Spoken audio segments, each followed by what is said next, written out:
question from Joe, who asked, what would I have to do to go from cutting to recomposition or even clean bulking should I feel so inclined?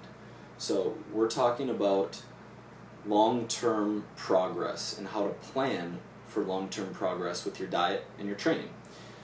Something relevant to all of us and difficult to plan for. It's really tough planning for long-term. So I'm going to answer Joe's question specifically for him and his weight and height, body fat, everything, but I think there's still a lot for everyone else to gain, as in I think you can apply this to yourself pretty well. So Joe he's a group coaching client, and he either began the program at 212, this is either his beginning or current weight, I don't remember which, but 212 pounds, 25% body fat at 6 feet. Okay. How to progress here. First, it's up to you. Like, it's your personal preference. If you want to lift in strongman competitions, you don't care about body fat, you should start trying to gain muscle right now.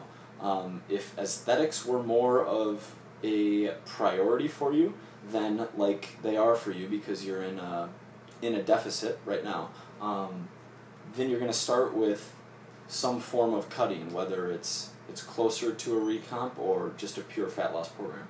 But what you should do is figure out what your goals are and what you're comfortable with. So let's say that you want to get to, I'm just guessing, but let's say you want to get to like 200 and 10% by the end of this, whenever that is. Yeah, plan to be ripped, more muscle, less fat. Pretty straightforward. How do you get from 212, 25% to 200, 10%? Because just trying to lose fat and gain muscle simultaneously for a year and a half isn't the optimal way to get here. In fact, just as a side note, I think that pure recomposition plans where you have a slight surplus on training days and a slight deficit on rest days is really not the most effective way to achieve your goal, because for one, progress is very slow, and visible progress sometimes doesn't come for months, and that external feedback can provide motivation, help with the positive feedback loop, and keep you engaged, keep you motivated to stay with your program. And we're often missing that. Like muscle gain, people see you're bigger, and you see you're bigger, and you feel better about yourself, and you're stronger.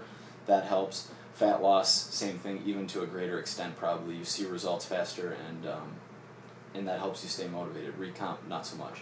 So just a side note on recomp. But what I would suggest in general, and for you specifically, Joe, is fat loss to a point. Like maybe you get down to, and now we're going to test my math on the fly. Maybe you get down to 15%. 15% in like 3 or 4 months. So I'm not going to be able to do this on the board, but what we really want to do is break out a year or a long-term period of time into sections, like 6 to 12 or 8 to 16-ish week sections, and have a goal for each of those. So we're going to start out fat loss. We'll have you in a deficit most days, maybe some refeeds, or have you closer to maintenance on training days, but in a decent deficit with fat loss as the goal to get down to some goal, 15% we'll say, which is 10%, 20, which is like minus 21 pounds, so you're going to be around 190, 15%. Say you get here and you're like, okay, I feel pretty good, it's been a few months, progress has slowed, now maybe I want to switch over to muscle gain. In your note, you mentioned from fat loss to recomp to muscle gain. I probably would either fat loss or like a clean, slow bulk, right? Where you're adding muscle while trying to minimize fat gain rather than doing recomp.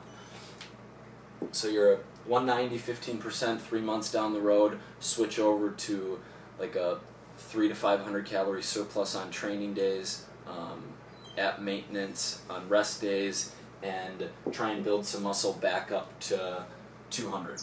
And say in that time we add, in a couple months we add 8 pounds of muscle, 8 or 9 pounds of muscle and like a pound or two of fat. So we're at, we could still be at 15%, 200, 2.5 months down the road, alright?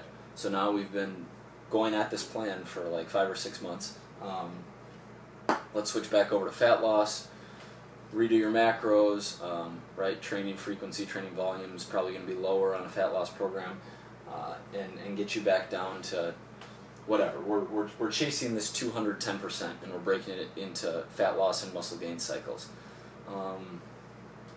So it might be a year, and maybe my estimations are off. It depends how well you adhere to this. Like, obviously life gets in the way, and sometimes you aren't perfect about this stuff, and that's obviously fine. But just breaking your long-term goal, right? 212 to 200, 25% to 10%, breaking that up into shorter, manageable segments with specific goals based on personal preference, what you're okay with. Like, if you're already at 25 and you feel uncomfortable at that high body fat percentage, if you don't want to go higher, then start with fat loss, right? You get down to 15 and you're feeling kind of small, and you're like, well, I don't really want to go below 15 on this fat loss. I'd rather try to build some muscle, fill out my t-shirts again, then switch to muscle gain. But breaking it up into manageable subsets and chasing that long-term goal. That's all for now, alright? Take it easy.